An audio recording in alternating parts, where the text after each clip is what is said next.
Hello and welcome back to Silver Tears Tarot.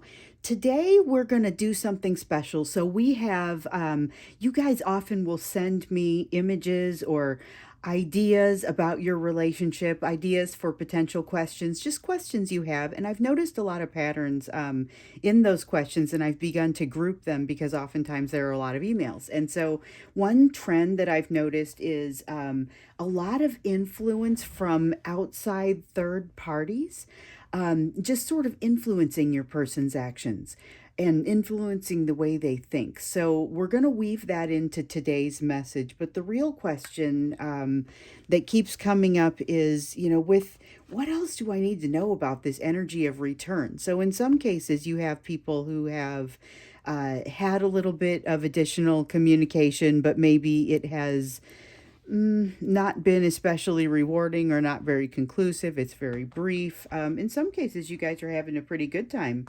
kind of having, I don't know if I'd call it a reconciliation just yet, but at least some conversations. So there's all this energy of return, and then there's what's happening with this third party influence. And so those are the things that I kind of want to weave into today's reading. We want to look especially for the influence of that third party, but also be thinking about that energy of return that really just continues to be very pervasive and all around. So we're going to look at the energetic backdrop first. And so let's see, we've got the awakening, which is like the judgment card. And so, of course, as I always need to say, these are general readings, but they're for this collective. So they're not going to resonate with everybody. They shouldn't. But if it's you, if you're part of it, then you may want to subscribe. Maybe even check out some of the other messages that have been coming out lately. So the awakening, like I said, it's like the judgment card, and it is that really kind of makes a lot of sense. So the energy that we're feeling right now, the energy that seems to be out there right now, it's very eye-opening, taking a new breath. There's a feeling here of really looking at everything that has come before and trying to decide how to think about it, how to, I want to say frame it up, but it's almost like how to reframe it in your mind. And I think that's a pretty important piece of it. The reframing piece is pretty significant. Let's see what else there is in this current energy. And so this is clarifying cards, but sometimes they branch out into some additional concepts. We know that awakening card is the big picture. That's what's happening in the energy right now. And that we've seen that judgment card a few times. In some cases, we've seen it really looking at your actions, looking at your person's actions, and both of you observing yourselves and trying to decide how you feel about it. And it's going to be a mixed bag. So we have the Emperor, though. We have the Emperor and the Temperance card in the reverse. This Emperor is trying so hard to be in the upright. It's both of you trying to do the right things in the situation and trying to figure out exactly what that looks like. But there's this sense of that a lot of attachment to the outcome. That's what rides in on this Temperance card. So there's a lot of attachment to the outcome. It's very difficult to be impartial, and that's part of what's threatening the balance of this Emperor.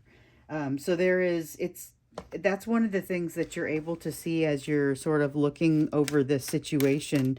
You're able to see that there is a little bit of an imbalance caused by attachment to an outcome.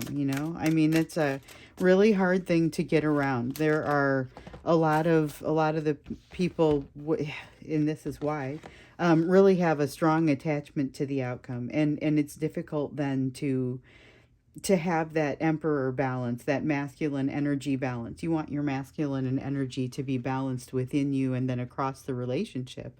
And so this is something that threatens it, is just really the desire for a specific outcome. But there's so much desire, like an overflowing desire to allow just emotion to flow. This is the Ace of Cups, and this is the Two of Wands.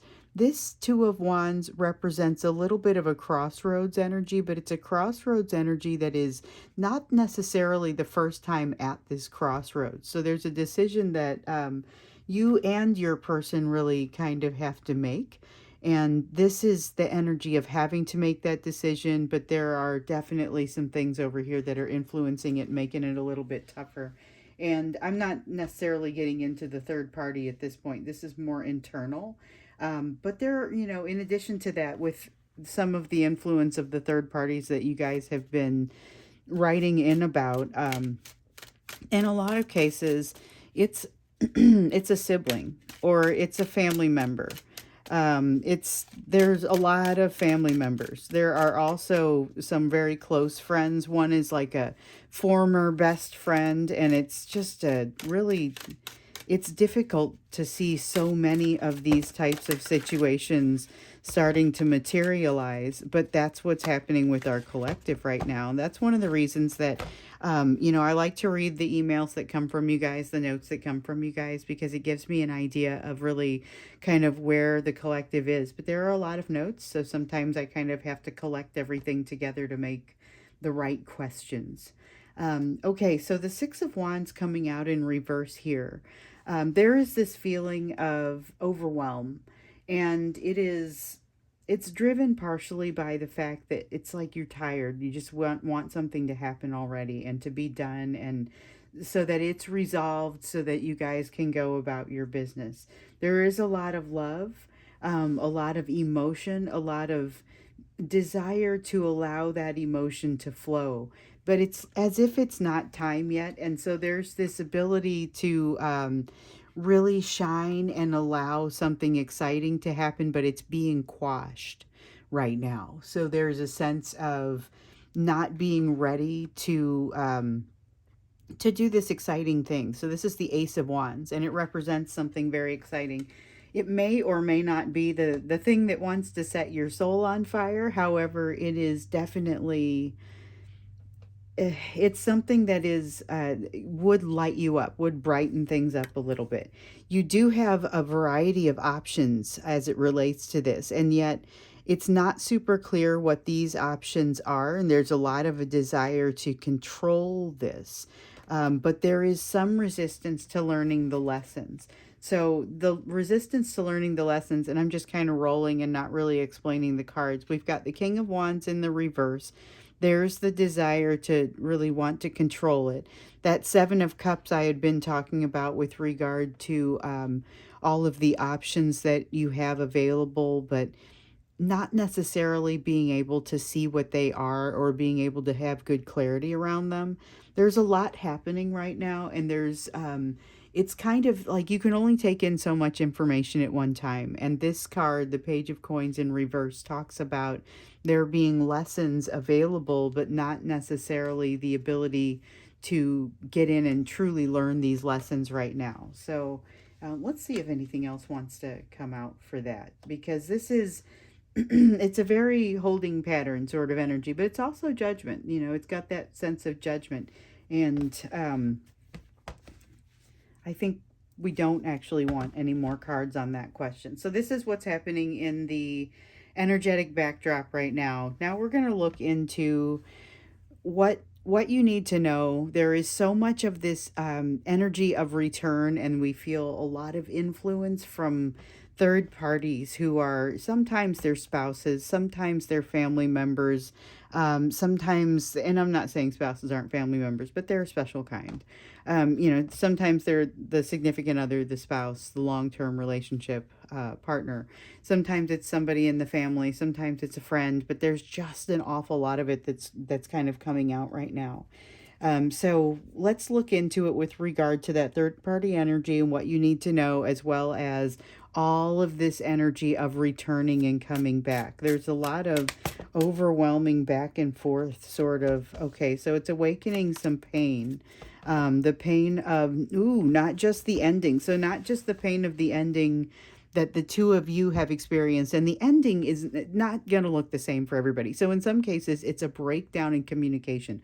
The thing that happened to make you and your person feel like you're in separation emotionally. And in some cases, and I've heard from several of you, yes, my person and I are definitely in separation even though we live in the same house. The emotional separation is very real. This is just something that cannot be described any other way. But whatever it was that kind of pushed you to this place where the communication is not happening or it's not fulfilling, that's the pain that I'm referring to here. And in some cases, it is something that happened way in the past. It's something that happened before you came into the picture, and you being there simply exacerbated it. And we know that to be the case.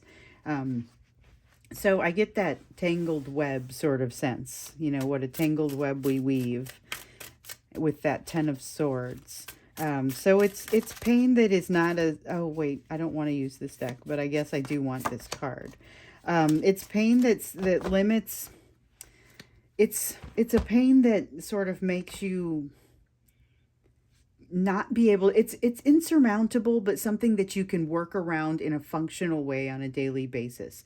It is okay. So I know why this card came out now. I'm like, why am I still using this deck? And then as this came out, I started to feel like, no, use it. And I'm like, okay.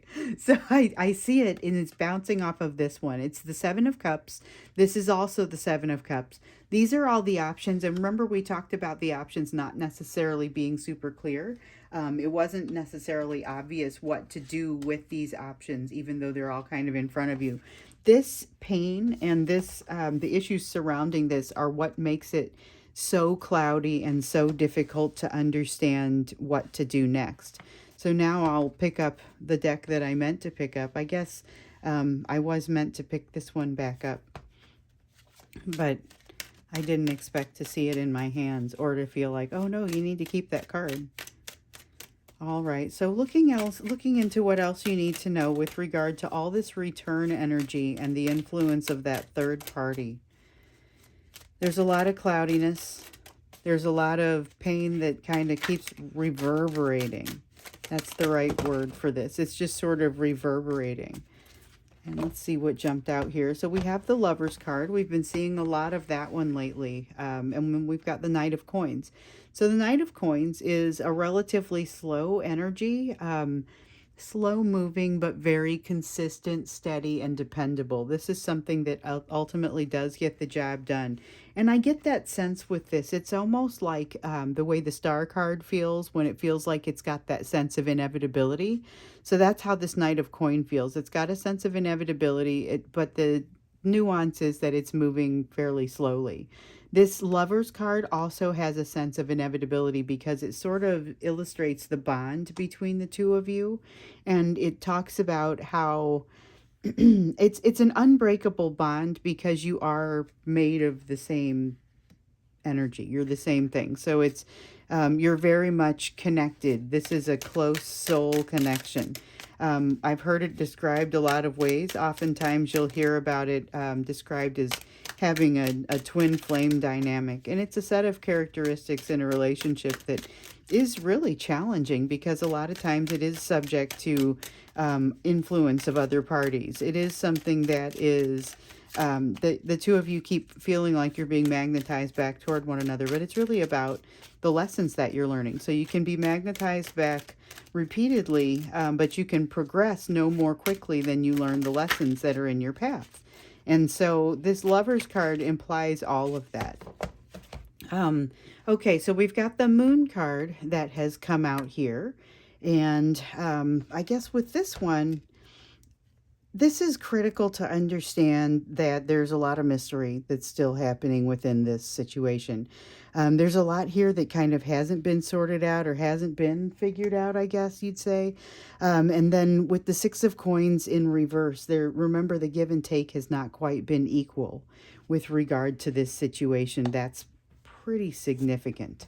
The fact that the give and take hasn't been completely equal and that there's just so much cloudiness and mystery around this kind of explains the cloudy sense you may have had in your head recently. Your person has had it too, and them trying to figure out, it's honestly disorienting even as I'm trying to read the energy. It's like you can feel that the two of you are being magnetized ever closer, but there's this sense of what the pain that caused this ending, which is really those lessons that, like we were talking about, that are associated with this type of reunion or this type of union. And then we've got the Seven of Cups over here, which is talking about that murkiness of it. And so then that's kind of what we see here with it's mystery. It's shrouded in mystery. There are things that you don't yet know, and then you've got the Six of Coins, like I said, in the reverse. I'm talking about the inconsistent back and forth of energy. It's like a uneven balance of the energy that's going back and forth, and it's very difficult to balance out. Has a lot to do with this emperor over here that's trying to be balanced in the current energy. And so here in the Five of Wands, with the with the Five of Wands in reverse, you have a desire not to struggle, a desire not to get into challenges. The Five of Wands in the uprights, that's fire energy, and it's challenge, it's struggle, it's going toe to toe. And here in the reverse, it's not any of those things. There's no desire to really do that. It's almost got that Five of Wands almost has an anti Seven of Wands upright feeling to it, because that feeling of, like I was saying, going toe to toe, I usually more associate that with a Seven of Wands, but I'm feeling coming off of this Five of Wands, but a desire to not do that. The Knight of Wands, though, is a desire to move forward, but it's almost like a Queen of Wands, a little bit pops into this, because it's got this feeling of I'm willing to move forward and do the right things, but I've got to feel right about doing so. And what I'm saying with the Queen of Wands is sometimes she'll do it in any way at all costs, and this is not necessarily that way. So there's no desire to struggle here. There's definitely something that has to be cleaned up, and a lot of nebulous energy around it. But there's still this sense of I'm still moving forward, still learning these lessons. And we know some of those lessons are associated with this, what's happening with this third party. We also know from some of the readings that we've done, just personal ones, that there are a lot of these people that are very aware of the sense of that, what that third party is and what is happening. That is not so nebulous. For some of you, maybe it will be, but it seems like there are a lot of your people are very aware of the influence that's being put on them. They either don't have a desire to change it right now because it gives them an excuse, or it's a more of a, they don't know what to do with what they're seeing yet. So let's see, I dropped one card and it fell face down, but we've got one face up. So there's still this really, the pain of this ending, the pain of what caused things to change. And so this pain of what caused things to change is, it's what's bringing them back toward you so much too. So they feel magnetized toward you because they feel like you're able to kind of help them feel better. You have in the past helped them feel better from this pain that is part of what binds them to you, because it's partially what the lessons are that they're learning. With this Lovers card, it talks about that type of that twin flame dynamic in this soulmate relationship, where the two of you are here to teach each other some very important lessons. And so the way that that plays off of the pain of the past and the pain of even what has happened between the two of you, it's really difficult to navigate. So your person is feeling kind of like you're the answer to their prayers, but you're also something for them to run away from. And so that's kind of this weird, difficult dynamic that's difficult for them to work around and super difficult for you to be on this side of it. But it's also very much part of that twin flame dynamic in the way healing can look with that divine masculine, because a lot of them, it's the divine masculine that does this. There's a need for healing. There's a lot of healing going on. Keep going with that. This is really something that is helping you, this energy of return right now, which is part of the thing that, I mean, we've talked a little bit about the third party, and I think we'll talk a little bit more about that. If not here, then we'll do so in the extended, because I think there's more to be uncovered on that. But with regard to that energy of return, we did ask that question. It is building you up. It feels fragile, or you may feel fragile because you're feeling the wholeness of this relationship, this union all over again. You're also with it, though, likely feeling some of this unequal energy and some of this heartbreak. And so it's not even just your own, but your person's energy with regard to these things is going to show up for you as well, at least to some extent. And then there's this desire not to step in and really have a conflict about it, but yet a desire to move forward and do things for the right reasons. So there's, with this though, with the Four of Swords and the Queen of Coins, this talks about how much of a move forward you are currently making in this energy, because the Four of Swords is talking about this healing that is really only possible when your souls are in this close of proximity. And so we have that door that we talk about, the swinging door that opens, and you are supposed to allow the door to remain open, but not to watch to see if your person comes walking through it. And, in a lot of cases, this person has either started to walk through it, or they're standing, like they're right there next to the door. And that proximity causes you to launch into healing overdrive, but it's not necessarily comfortable, especially when you include the influence of that third party and the fact that your person kind of knows about it on some level. But it may be a little bit murky for them, but they know that they have a decision to make. They understand that they are at a crossroads. They're at a crossroads like we see here, but it's about that impasse that we've talked about with regard to you. And so all of a sudden, with this kind of rearing up at this time, it's a big deal. There's this crossroads, there are options, there's a lot of cloudiness. They would rather use this third party as almost an excuse, like I was saying, or at least a chance to say, hold on, I'm not there yet. I can't figure out exactly what needs to happen.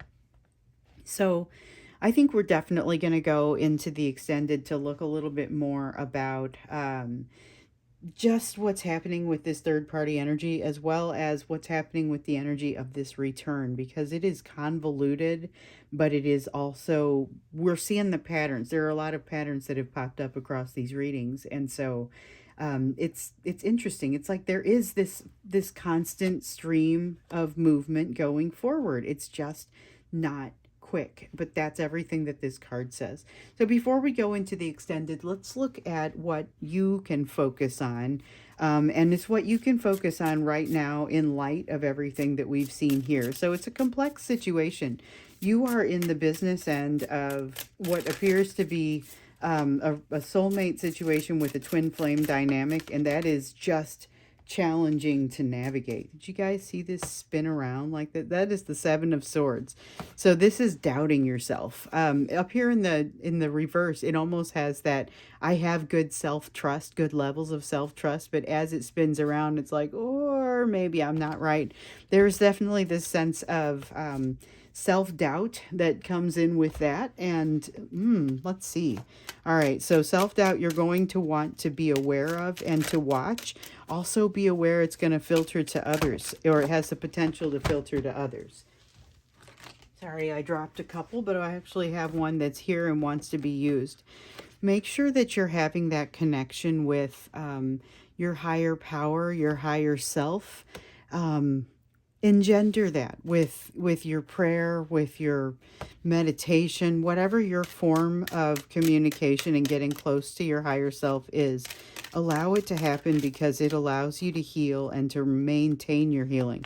There is damage that occurs to you as a result, and you guys know this, but as a result of this relationship, you have sustained some emotional damage. And now, it's difficult to do this healing that comes from your past, as well as manage the emotional damage that you're sustaining now. You kind of have to fast track your healing a little bit. Otherwise, you end up with more pain, but it's still the right way to go. So you have the High Priestess here in reverse that is saying, continue to do what you've been doing. You are still very much in the middle of things. And wherever that Six of Wands was, we had I think it was, yeah, it was over here where that Six of Wands was telling you kind of it's not over yet. There's still a lot that has to be done. And it's absolutely true.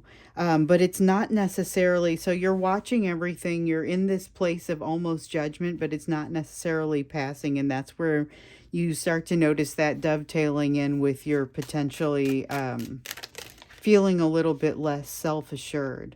The Eight of Coins in the reverse, basically you're going to feel a little bit, and this is in a small way, going to feel a little bit like you're being unmade, like you don't deserve what you have and what you're getting, like you're just going to kind of start picking things apart.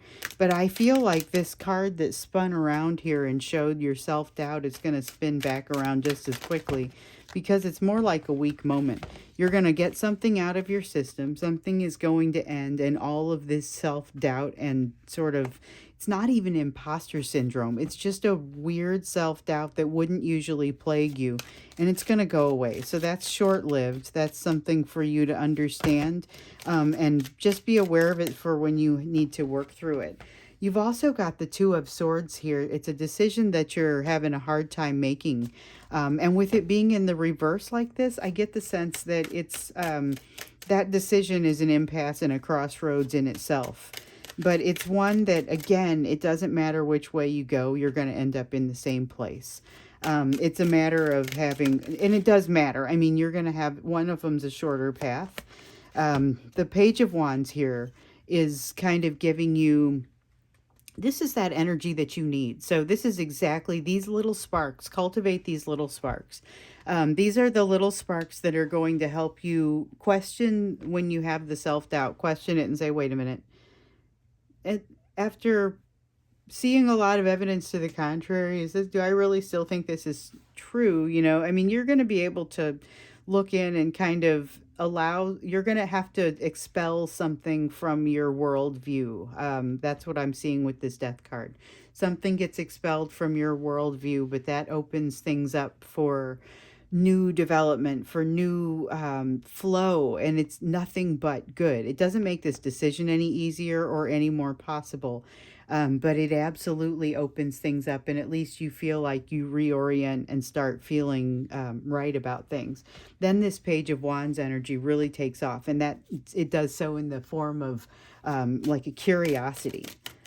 Okay, let's see here. I think maybe one more card or maybe a couple more. I don't know what else wants to come out. It is, let's see, we've got the Seven of Wands in reverse. So this is okay, so watch out, because there's going to be this feeling of like constantly wanting to pull you down, a feeling of self-doubt, constantly wanting to pull you down. Remember this process as it happens the first time, and you're able to cultivate these little sparks that take you out of this place of self-doubt.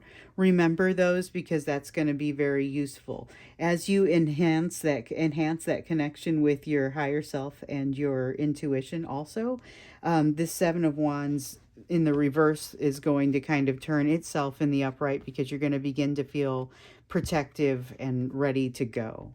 And go fight for whatever it is that you want. So that got kind of intense. There was a lot that happened there. We'll look into this when we get into the extended as well. But definitely we will check into what's happening with the third party. We will check into what's happening with the energy of the return as a couple of different questions. And then we are going to look into a little bit more on this focus for you, because it seems like you've got to pull yourself up by your bootstraps a couple times here. But it also seems like, even though that is technically impossible, you're going to do it at least a couple of times. And it looks like you have the tools to make it happen. It's just a matter of moving forward and taking advantage of these little moments when they happen. So I'm going to go ahead and wrap up for here. The extended link is down below if you want to join me there, and I hope to see you there. If this is your story, you may want to go ahead and subscribe, and maybe check out some other messages. Maybe I'll see you in the extended, and looking forward to seeing everyone again tomorrow.